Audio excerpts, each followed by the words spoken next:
of life on this planet, in the millions of human beings and in every creature, and he is very busy in the electromagnetic laws of the universe and in the copious laws he has set forth to govern the sphere of manifestation.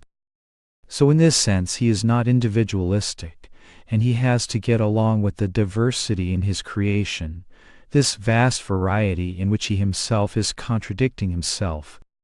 He is the uncreated and the created, the Brahma of which the Hindu sings. In the ultimate perception, there is no difference at all amongst God's diverse creations, though there seems to be contrary dissimilarity, as between man and beast and tiger and its prey. Still God is able to get along with all experiences in the material, delusive panorama of this world. He is harmony in eclectic activity as well as harmony within himself as an individual. He wants us similarly to learn to get along with our own self and with others. Importance of getting along with yourself. To be able to get along with yourself is marvelous.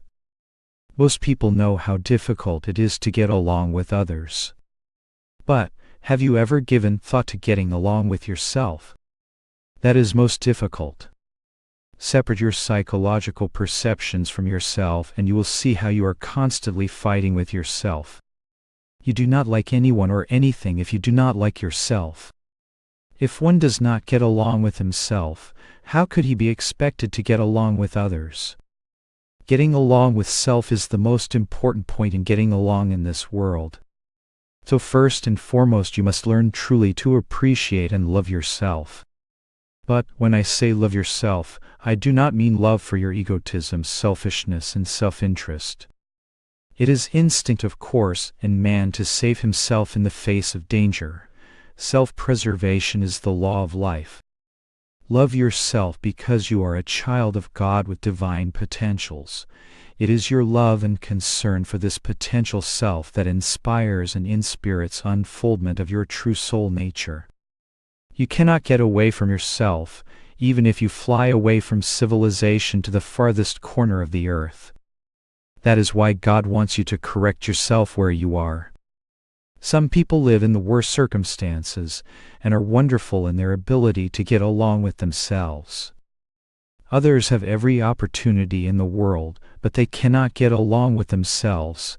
They are constantly at war within. You must not wait for your circumstances to change. If you wait for that, you will never make any progress. Say to yourself, I am all right in spite of my environment. If I want to meditate, I will find a way to meditate in spite of my surroundings. If I want to study to improve my mind, I will do so regardless of outer conditions. I knew a remarkable man in India who was versed in 18 languages, yet he was so poor that he couldn't even afford a lamp to read by. So he used to go to the street corner and read under the streetlight. Where there is a will, there is a way. There is no excuse that you cannot correct yourself despite any outer conditions. You are the only one who knows whether you can get along with yourself, for you hide yourself very cleverly from others. That is why it is up to you to strive every day to find out whether you are at peace with yourself. Master Swami Sri Yukteswar used to say, learn to behave. In that lies great inner peace and happiness. When you learn to get along with yourself, you will know how to get along with everybody. That is what I learned. That is what Jesus demonstrated. He could say, Father, forgive them, for he had found that peace within himself. Your conscience will help you get along with yourself. There are several practices that are necessary in order to know how to get along with yourself. 1. Anyone who is extremely emotional or is restless with bad habits can never get along with himself. If your conscience tells you all the time that you are doing wrong, how on earth can you expect to get along with yourself? And when you meet others, you will find that they will not extend their trust and their goodwill toward you, because a person who goes against his conscience mistrusts himself, and that reflects in his character. Man's conscience speaks to him all the time and is constantly prodding him to change and to behave rightly. It is true, of course, that you can blunt your conscience. But it will not remain blunt forever. If nothing else, the laws of one's country will disturb the complacency of those whose conscience becomes completely dulled through misuse of free will. Criminals find out that their conscienceless acts did not pay. So always listen to your conscience, the voice of your inner self. It is there to help you get along with yourself. Even-mindedness, the right foundation for one's existence. Secondly, evenness of mind must be practiced. No matter what experiences you face in life, do so with an even mind. Evenness of mind, evenness of disposition brings great happiness, not only to yourself but to others. That does not mean you should be spineless or without enthusiasm. It means you should practice calmness. It is all right to enjoy the good things of this world, but do not become excited by them. And when sorrows come, accept them manfully, and think how to overcome them instead of permitting yourself to become distressed and restless, losing your calmness within. Some people are always restless. Only a few are most of the time calm and even-minded regardless of circumstances. But evenness must remain constant that it may serve as a foundation of your existence. That is what Swami Shankara taught. Be thou always of even mind if thou dost want the even-minded Lord to adorn the altar of your soul. Without that even-mindedness one can never find God. Just stop and think how well Jesus Christ got along with himself. That is how he could get along so well with the diversity in the multitudes. He behaved toward everyone and under all circumstances with the same evenness of mind, even during his greatest trial of crucifixion. The relativities of existence, birth and death, pleasure and pain have been overcome, even here in this world, by those of fixed equal-mindedness. Thereby are they enthroned in spirit, verily the taintless, the perfectly balanced spirit. We should study the lives of truly great ones. When we understand them, we will know how similarly to pattern our lives. Deep thinking, a corridor to God, and intuitive perception. The next point in getting along with yourself is control of your thoughts. Learn to practice deep thinking. Learn the art of concentration, so that when you put your mind on a particular thought, your attention does not become restless, hopping from one idea to another. Most people live on the surface of life. But it is by deep-sea diving in the ocean of thought that you receive the pearls of knowledge. Deep thinkers are happy people because they can get away mentally from the disturbances of their environment. The average person has no escape. He is always living on the surface like the fish that is easily caught by the fisherman. By practice, cultivate the habit of deep thinking. Take a difficult problem and ponder it. Go as deep into thought about that subject as you can. If you go deep enough, a solution will be forthcoming. And in that inner depth, a sense of peace will come over your soul. Why? Because in every deep thinking state is a corridor to the kingdom of God. Without deep thinking, concentration of the mind, one will never find the way to God. Even profound thinkers who do not know God are nevertheless happy within themselves because they have made a deep inroad into intuitive perception and to God without consciously doing so. Those who are capable of thinking very deeply about different subjects, yet do not consciously connect with God, may fail in divine perception because they became hidebound in their thought. No one can find God without consciously seeking Him. But deep thinkers are at least nearer to God than those who live superficially in ignorance. There is no sin greater than ignorance. That is why I say, do not pass your time in idleness. Do something useful in life, something worthwhile, constructive, that will deepen and broaden your consciousness, and you will be nearer to God. Those who think deeply get along better with themselves and with others.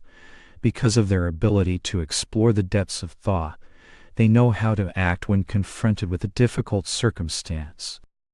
Deep thinking is a mental preparedness by which you can surmount circumstances in a divine way.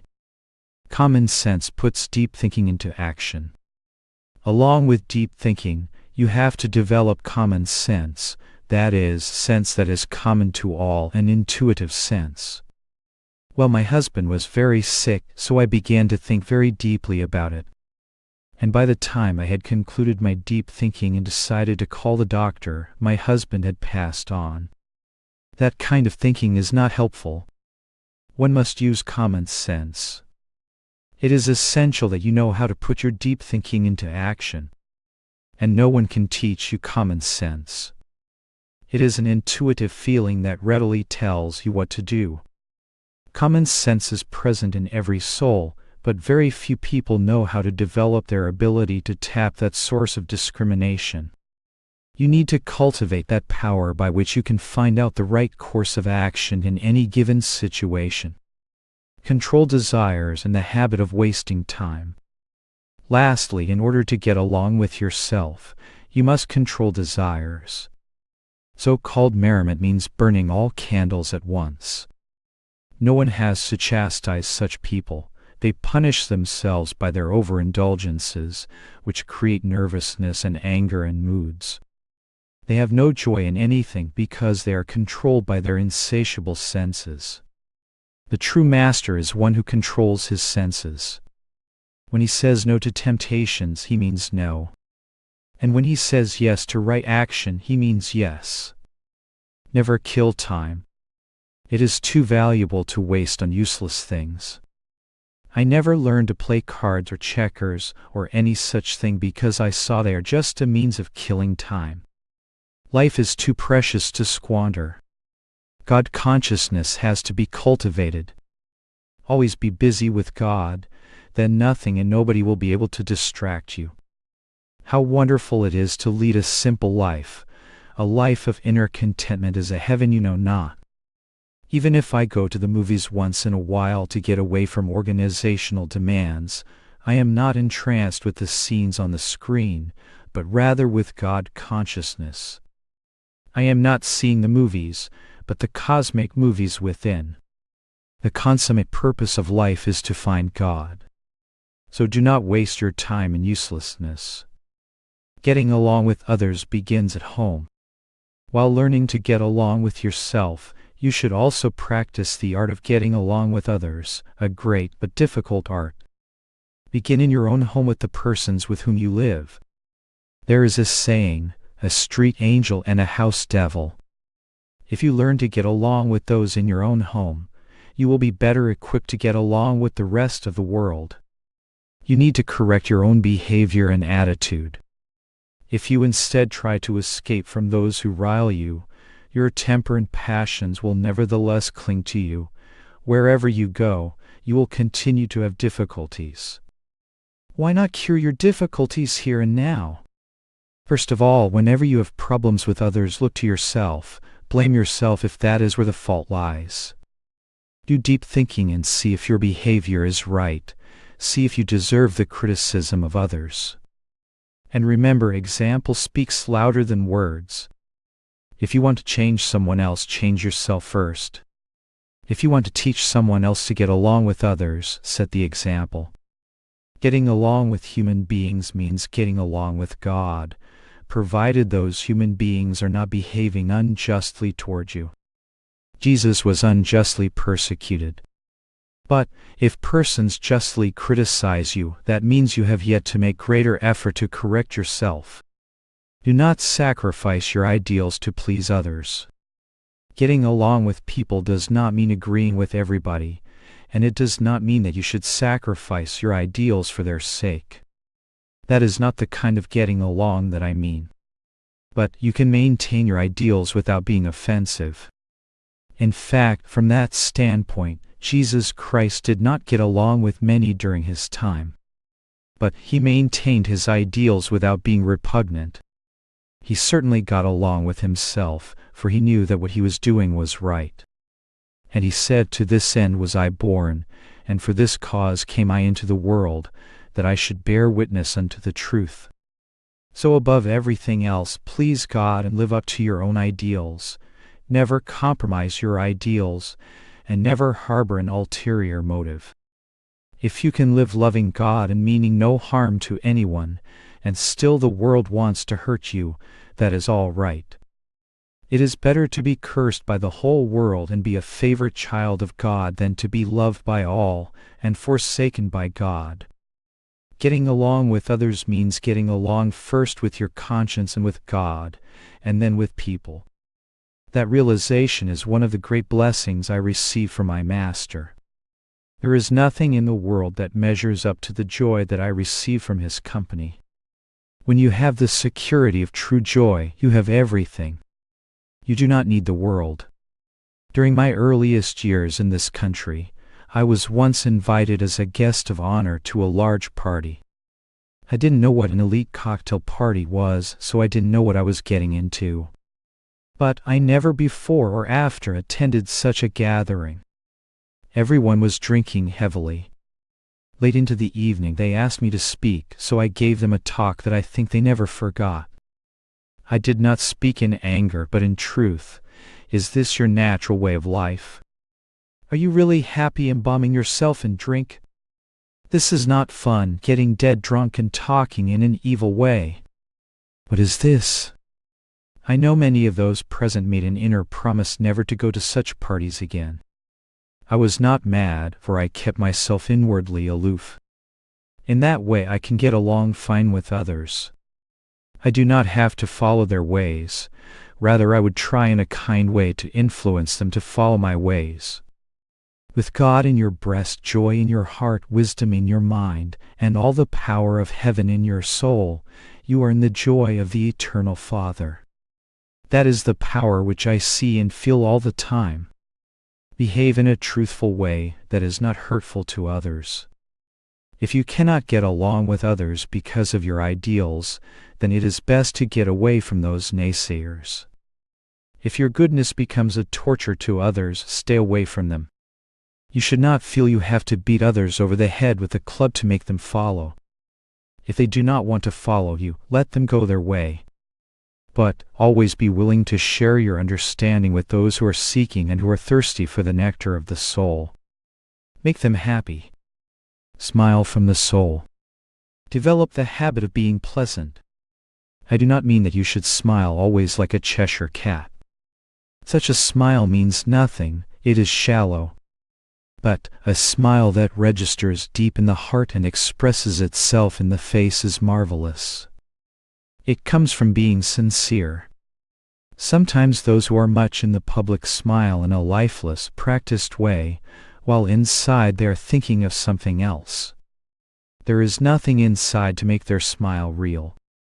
But the smile that reflects from the soul is very attractive. Few people can resist an individual with such a sincere smile. There are some persons who are chronic sourpusses, and many are hard-boiled, rigid in their reactions toward others. How to get along with such persons? First, make sure that no matter what the provocation, nobody will be able to get you mad. That is one of the primary steps in learning how to get along with others.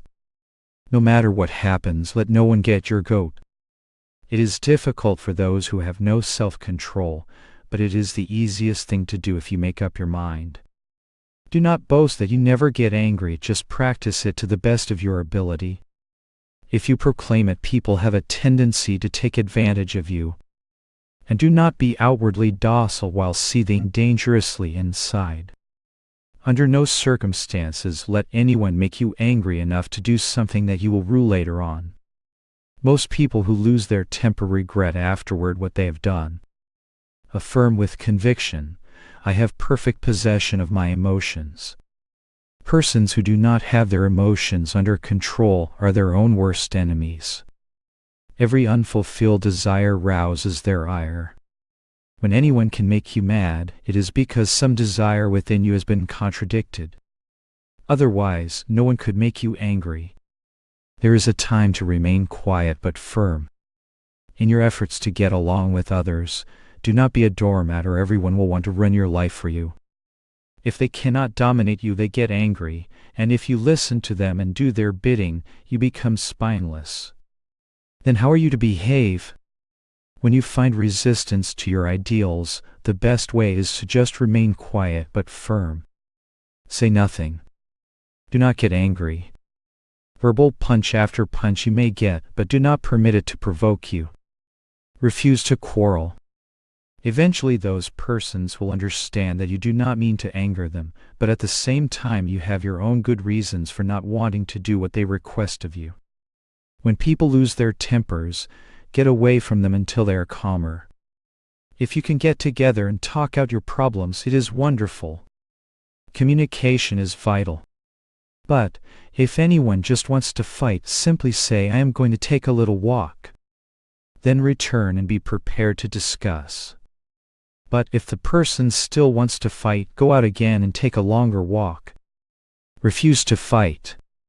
No one can quarrel with you if you non-cooperate. Never supply more fuel to anyone's anger. The angry person is satisfied only if he can make you angry too. I can work with anyone, though I don't care to be with those who don't know how to live in harmony. When someone has made up his mind to win a point, let him have the victory. It is a hollow victory. Don't argue. Great men seldom argue. They smile and say, "I don't think so," but they don't fight. Use tact. Persons are not unfeeling stones. Learn to use tact with people. That does not mean you should be a hypocrite. It means consideration of others. You are not a stone. You are a thinking, conscious being, and you do not want to treat others as though they were unfeeling stones. Do not openly resist the desires of others. The person who always busies himself with the affairs of others is both a cause and an object of difficulties. If a person can take it, and if it will do some good, then speak out. But sometimes the recipient does not like it and will defiantly do exactly what you don't want him to do. When you can get along with others, you are like a fragrant flower. As you pass by a garden, sometimes you smell the fragrance of roses or orange blossoms and you think, "Oh, how sweet they are." That is how great souls are. When you come into their company, the perfume of their lives touches you. It is a fragrance that uplifts your soul. But, when you are around a foul odor, you do not like to remain there. When someone has a malodorous temperament of anger and quarrelsomeness, you don't want to be around that person. Those who are always inharmonious are of that type. They are like human skunks exuding an obnoxious odor. In a religious organization, two classes of people are clearly distinguishable: those who are trying to change themselves for the better, and those who are quarrelsome and start trouble by trying to change everybody but themselves. The latter seem to take pleasure in trying to make others uncomfortable. I remember in the early days in Boston we were planning a banquet. Two middle-aged ladies were real crackerjacks in gossiping. Unsuspectingly, I had given them charge of the banquet. But someone said to me, "Beware of these two. They have caused much trouble for other teachers." That put me on guard to watch their behavior. As banquet arrangements proceeded, my secretary put place cards on the head table designating certain persons to sit there. These two ladies started fireworks. Why should these persons be on the platform and not us? To restore peace, these guests were seated down at the other tables. One day, these two ladies started disrupting organizational plans of the center. Their intention was to be the leaders of the work in Boston. So I called them aside. "Do you accept me as your spiritual teacher?" They said, "Yes." I said, "Will you listen to me?" They said, "Absolutely." They thought I was going to place them in positions of importance. After a little while I saw them separately, and I told each of them what I described as a secret and asked them to promise they would not divulge that information. They agreed. After a few days each one had secretly told many others what I had told her. When they realized what was happening, a feud broke out between the two of them. I then distanced myself from them. But they sought me out. I was in the Boston Plaza Hotel. They called me on the phone and wanted to see and talk with me. I said, "I will see you provided you speak very calmly. The minute you raise your voices, I will leave." When I came down to the lobby, they were trying hard to control themselves. They said, "What is the idea of telling the secret to each of us? I answered to show you that you cannot be trusted, that you are disloyal, and that you love to fight and to gossip. By this means I have convinced you about your wrong behavior. I told you something that was of no importance, just to see if you were capable of keeping a confidence or if you would give in to your habit of stirring up trouble with your gossiping. The fault did not lie in the teachers who have come to this town and whom you have criticized so freely. The fault is in your own natures. I asked one thing of you and you could not keep your word. Do you realize how your reputation makes you disliked in this city? Now the trouble you give to others has come back to hurt only you. If you cannot keep one promise of confidence given to your spiritual teacher, how can you expect others to have confidence in you?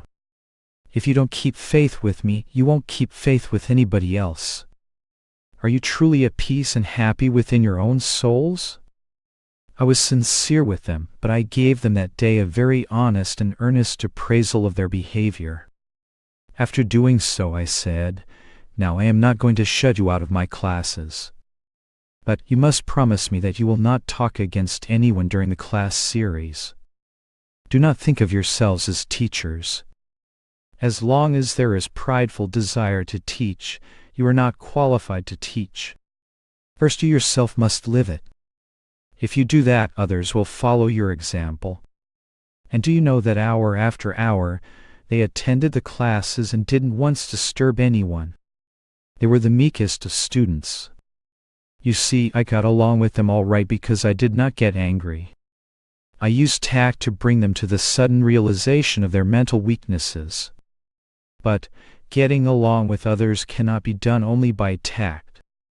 It also requires example, calmness, evenness of mind, sincerity, joy, doing everything in an honorable way, not clinging to pride and egotism, and not governing your actions by what everybody else does, but doing those things that please God.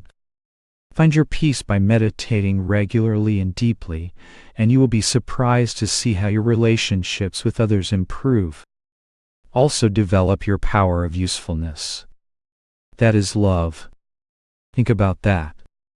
Learn to be serviceful to others, useful with positive thoughts, useful with your speech, useful with constructive suggestions.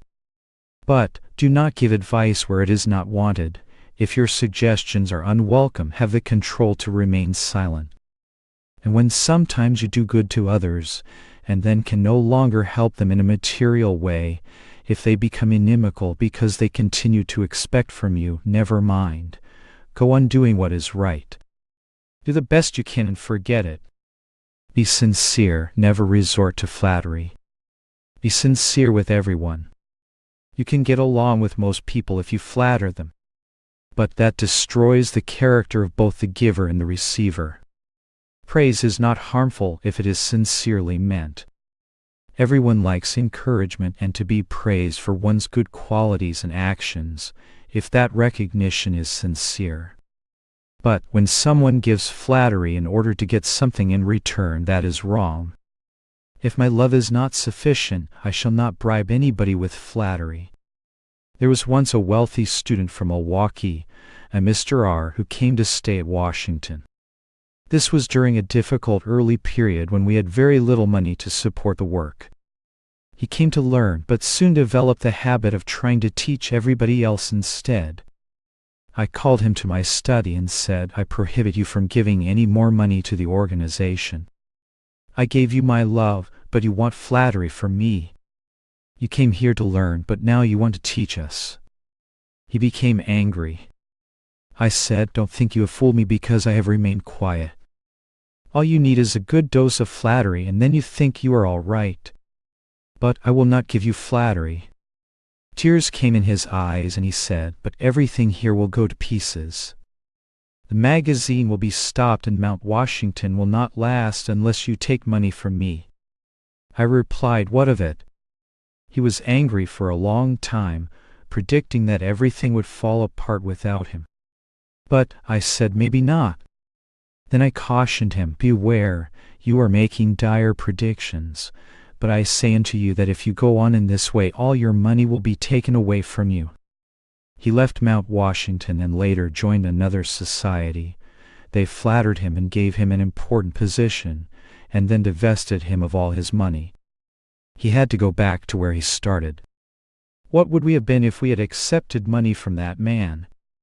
I would have had to close my eyes to his evil ways, and this I could never have done.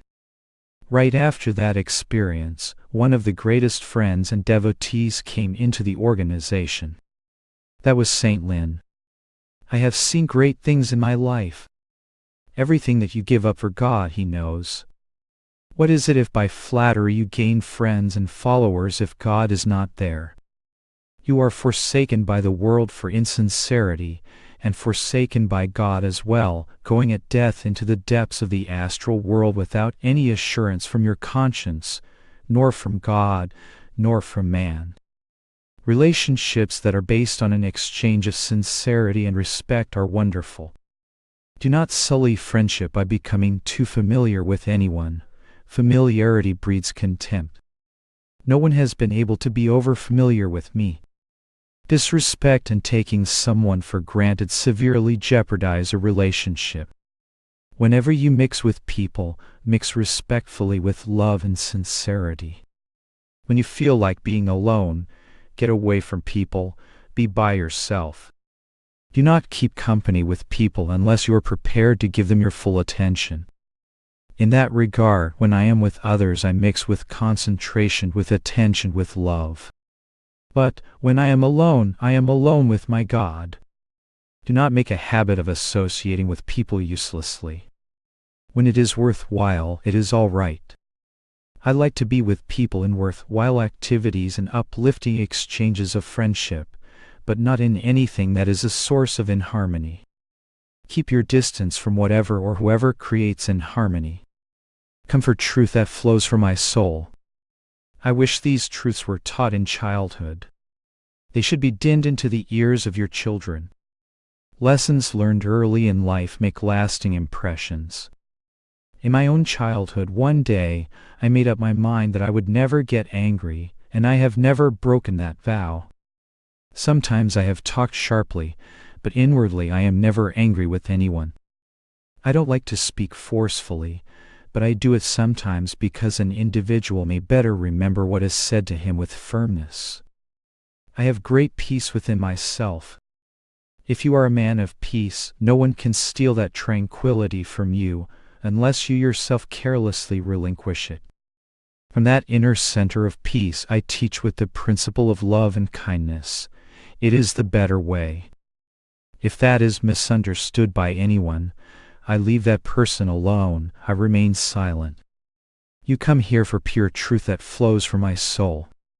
And if even one person receives this truth and is changed, I shall have done more good than if thousands came rocking with emotion. I seek nothing of you but your joy in God. And you seek nothing from me but God's wisdom and joy.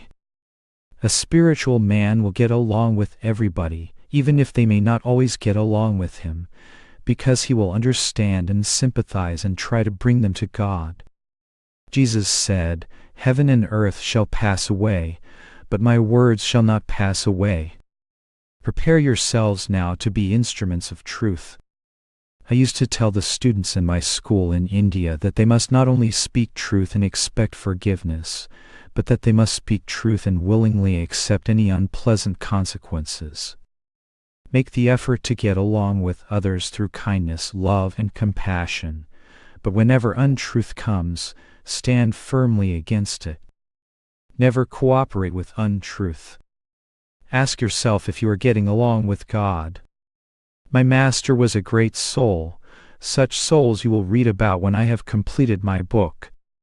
He never brought his ideals down to the level of his disciples.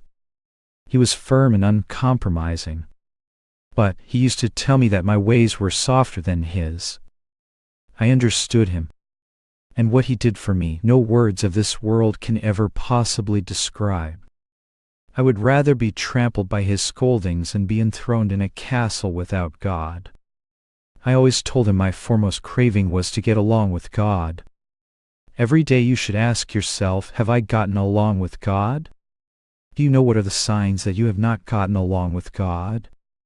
They are restlessness, unhappiness, and an uneasy conscience. But if you are getting along with God, your conscience is at rest, and you are drunk with inner happiness and contentment all the time. I have no other desire but to be in that happiness and to give those living waters of joy to whoever comes to me. The more you get along with God, the more you will be able to get along with the world. The world may forsake you for a little while, but it will come back to you. And when you are gone from this earth, those who had turned away will say, "He has left footprints, following which we too will reach our home of eternal contentment." So strive always to keep your thoughts tuned to the Absolute. There is no happiness in any pursuit like the happiness you find in seeking God. Surround yourself with good thoughts, that those thoughts may help you to be closer to God. This truth has come here to last forever because it has been transplanted into some great souls. What we build in the souls of men is eternal. It is to your advantage to follow this truth, for you will see in it such freedom that no tongue can describe. Spiritual things are intangible in the beginning, but they become more tangible than all things else as you go along the path. I am interested in your soul, and if you try to develop yourself, you will find here an infinite treasure of truth. If you study these teachings, you will know that they are not the result of imagination. They are the direct perception of truth which has come through me and my great gurus. And remember to spread this message wherever you go. The greatest way that you can spread it is by your example. And then help others with good thoughts of truth. Those who will persevere to the end will find freedom in God. To meet God at the end of the trail is a great consolation. It does not matter whether we go through trials or disappointments in life if at last we all meet Him. We belong to Him, and in Him we will find the fulfillment of all our dreams. So we must never be discouraged no matter how life treats us. Repeat with me, "Lord, thy joy alone is mine, that only is mine." Now let us pray together. Heavenly Father, teach me how to get along with Thee. And with Thine understanding may I get along with all. Bless me that wherever I am I may exemplify Thy message. Teach me to do every day, with sincerity and strict adherence to Thy laws, the things that please Thee and that help others with Thy peace, harmony, and understanding. Aum. Peace. Amen. Chapter: The Psychology of Touchiness. Mastering the art of not being touchy, of avoiding oversensitivity, is important in the development of spiritual consciousness. An analysis of the psychology of touchiness shows that it is the result of misunderstanding, inferiority complex, and an ungoverned ego. Sensitiveness expresses itself in a lack of control over the nervous system. A thought of being offended runs through the mind and the nerves rebel against it. In reacting, some persons seethe inwardly with anger or hurt feelings and show no irritation outwardly.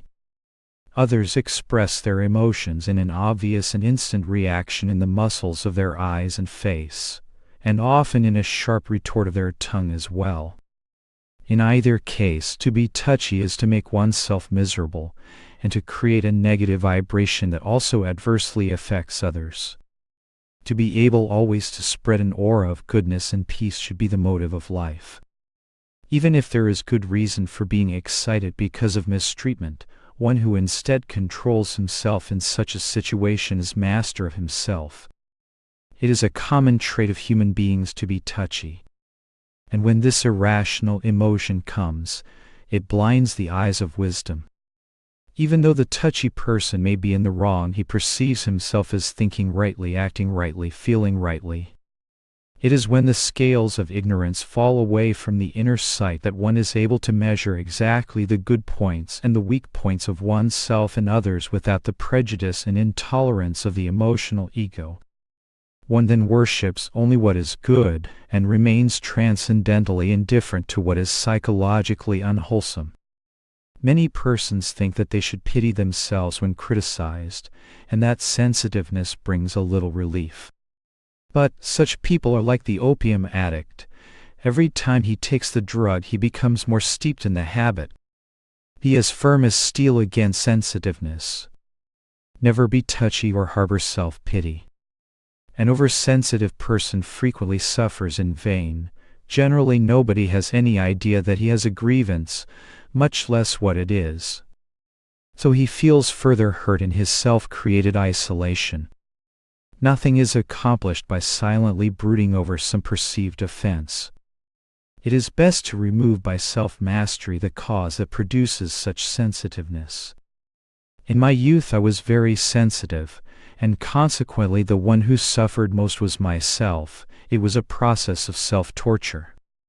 Because I was so sensitive, others seemed to delight in getting my goat. Your goat is your peace, let nobody take away your peace.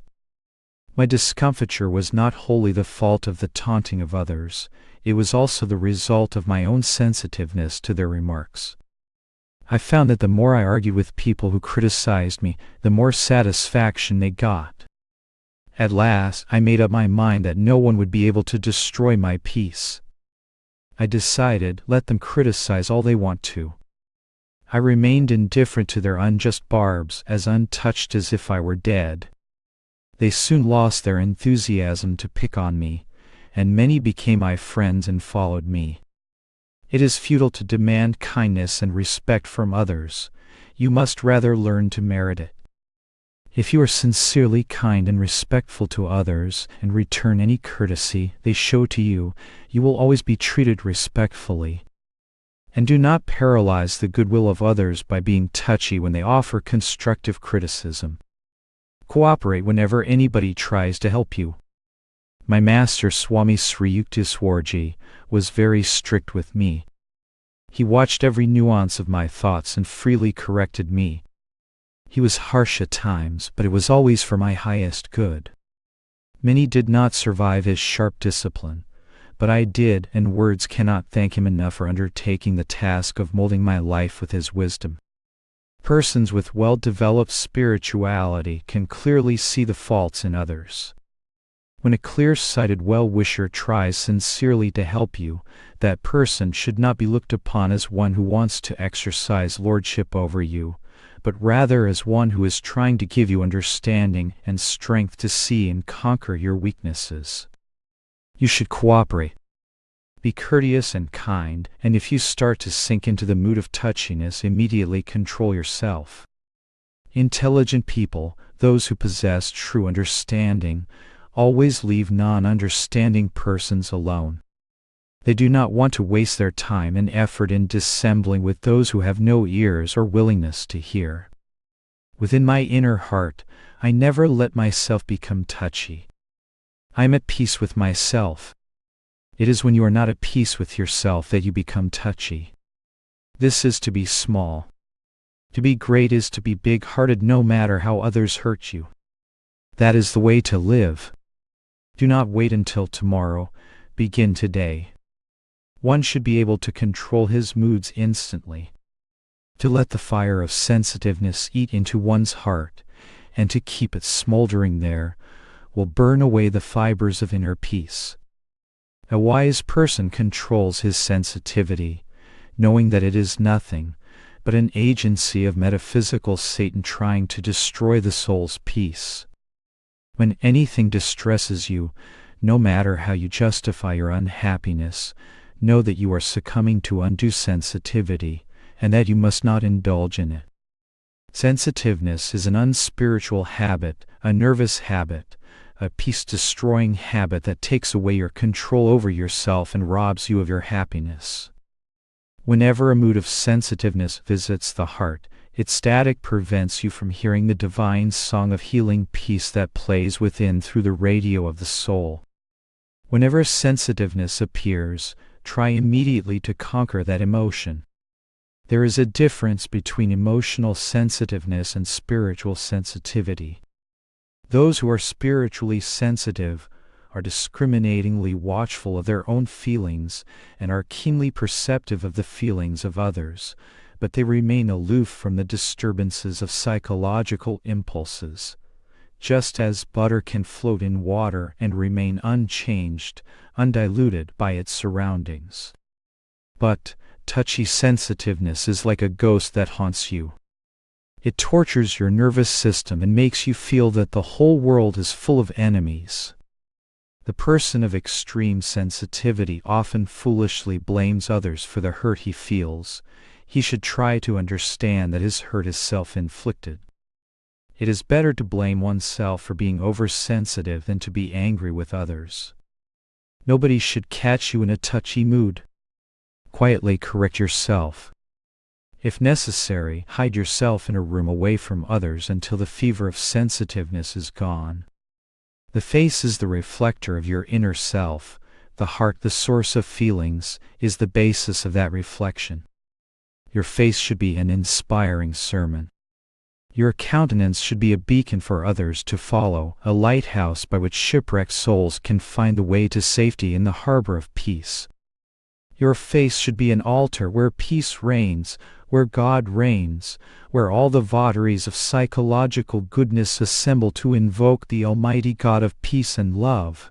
Heavenly Father, bless us that we establish the temple of purity in ourselves, within our hearts, our thoughts, our feelings, that our countenance may be an illuminated altar of Thy peace and love. Chapter: Why Love Succeeds Where Jealousy Fails.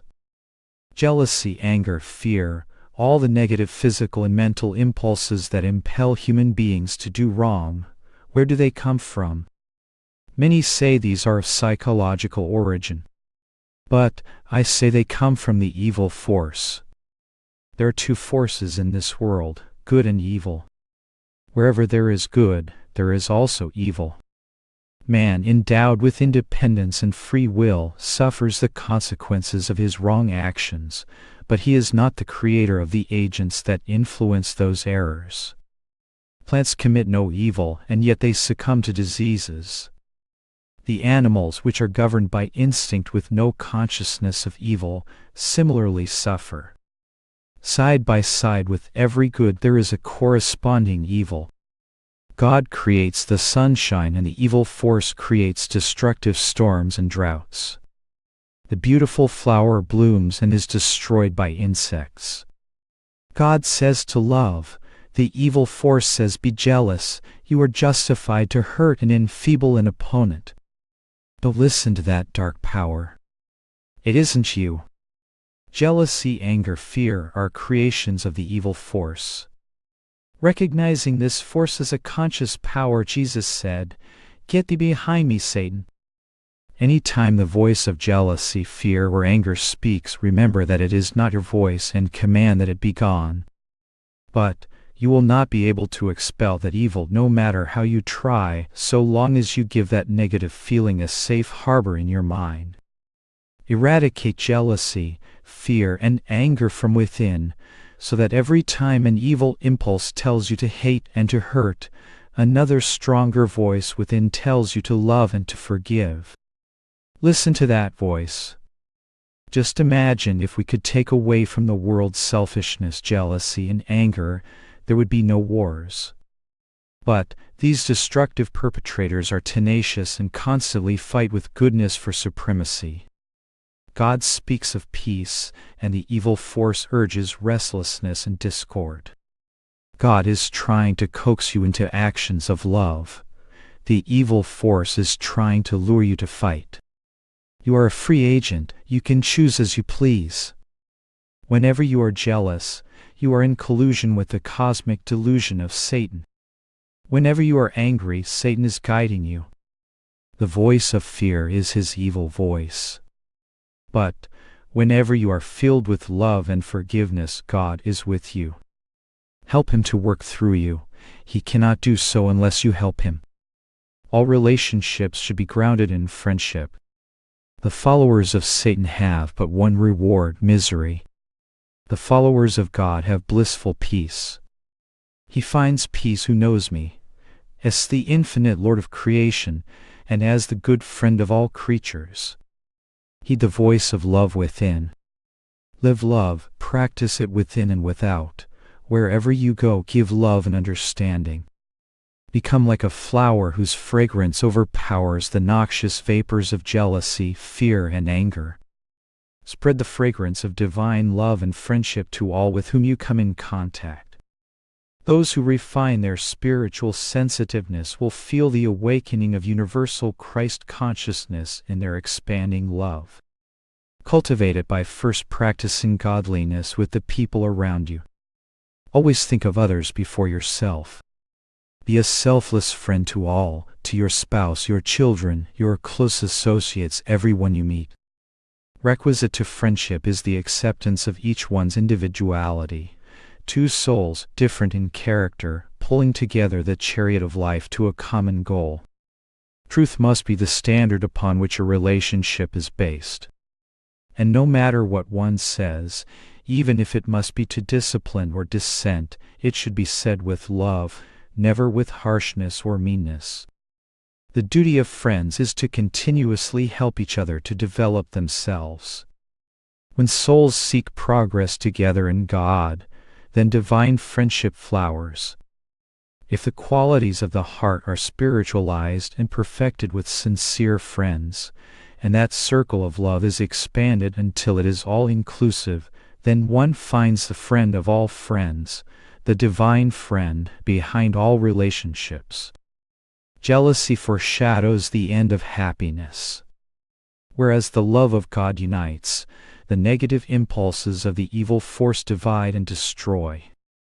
Great havoc is wrought by jealousy and its cohorts of fear, anger, and hatred. Human relationships are devastated, homes are broken up, lives are destroyed. Jealousy foreshadows the end of happiness, first in the one who harbors it, and then in others who are objects of its vengeance, even innocent bystanders, such as the children of broken homes. Jealousy exists everywhere. It is an ever-present danger to all human relationships. I have so many times seen it at work in this world. Everybody wants the good position, but few want to make the effort to merit it or to assume the inherent responsibility. The divisive nature of jealousy transforms a heaven of harmony into a Hades of discord. One jealous person can generate so much trouble. When possible, try to avoid giving anyone cause for jealousy. Go out of your way, if necessary, to create understanding. Jealousy comes from an inferiority complex.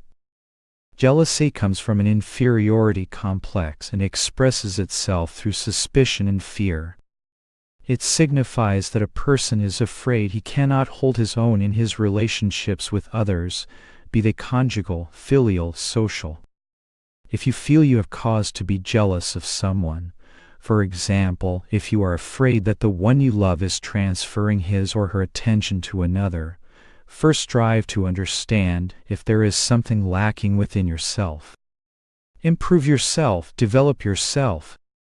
The only way to hold on to the affection or respect of another is to apply the law of love and to merit that recognition by self-improvement. Love and its counterparts can never be acquired or preserved by demands or begging or bribes. I have observed how some people behave around those who are wealthy or influential. I once said to a prince in India, "Do you think these people who court your favor really love you?" He replied, "Yes."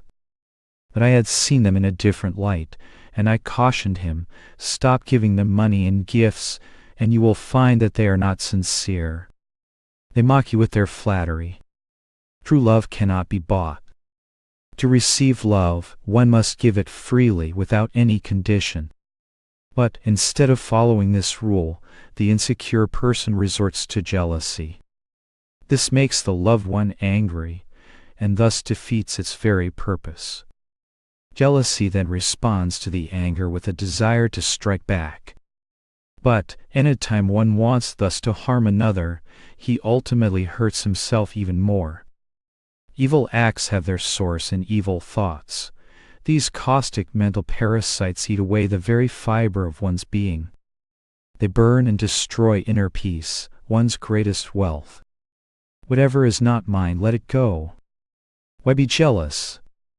If you give someone your love and it is not appreciated, if that person does not want you, or gives to another the recognition you think you deserve, jealousy certainly will not hold that person or cure the strain in the relationship. Making prisoners of one another with jealousy and demands will certainly not produce happiness. Successful relationships can grow only in trust and love. Love survives in respect, usefulness, and freedom from possessiveness. So, what is the remedy?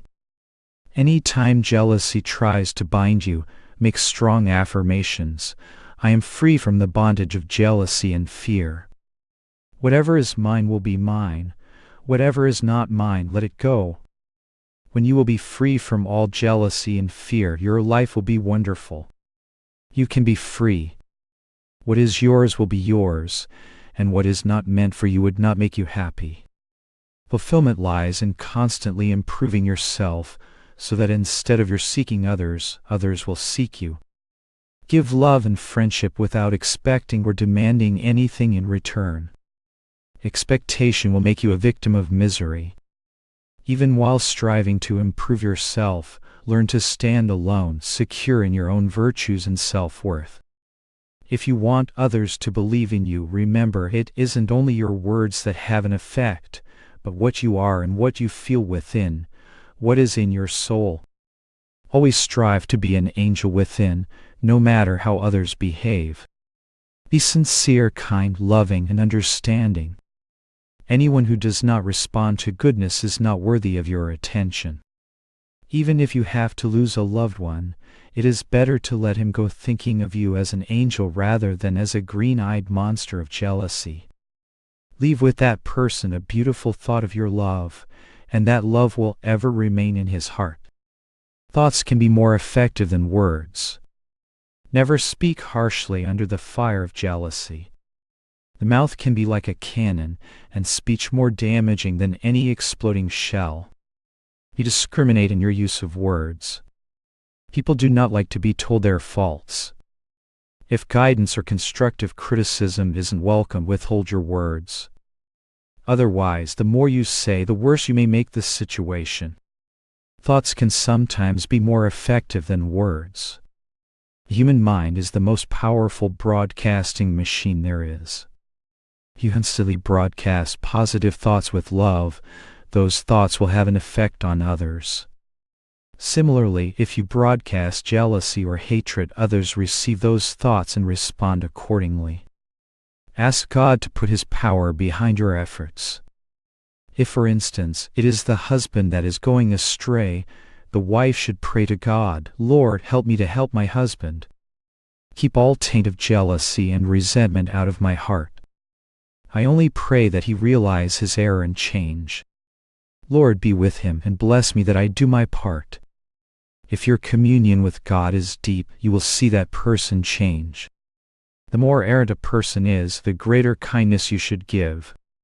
Instead of succumbing to jealousy and fear of losing a loved one, strive for right attitude and behavior, keep yourself physically attractive, and be strong mentally and spiritually. God is the ultimate answer. Never forget that God is the answer to all the questions life places before your soul. God is love, and love is the panacea for human suffering. There is nothing greater than love, God's quality of attraction and unity that is manifested in the soul of every being. This love, when expressed under all circumstances, in family, social, and national life, expands to embrace the whole world. Such universal love is the pure love of God. When you have achieved that love, then and then alone are you a citizen of the kingdom of God. Always be proud that you are a child of God. For just a little while you have been an alien in the kingdom of matter. Develop God's divine love inherent in you, and you will reclaim your citizenship in His kingdom of omnipresence. When you learn to go within in meditation, you will find His kingdom.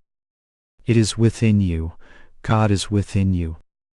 It is His power that is behind your ability to talk, move, and feel. Without Him you can do nothing. Though he is transcendent beyond all things, he is also immanent. You can commune with him right within you. If you remove the dust of restlessness from the mirror of inner silence, you will see him reflected there. Never miss your daily engagement with God in meditation. Those who are wise make it their business to contact him. If you are sincere, you shall know God in this life, and to know him is to be free. Diamond mentalities reflect the light of God. You know in your heart that you are not happy with the present state of your life. There is only one direct route to happiness, and that is to contact God. Naught shelters thee who wilt not shelter me. God is the one who will never forsake you. The way to find him is to follow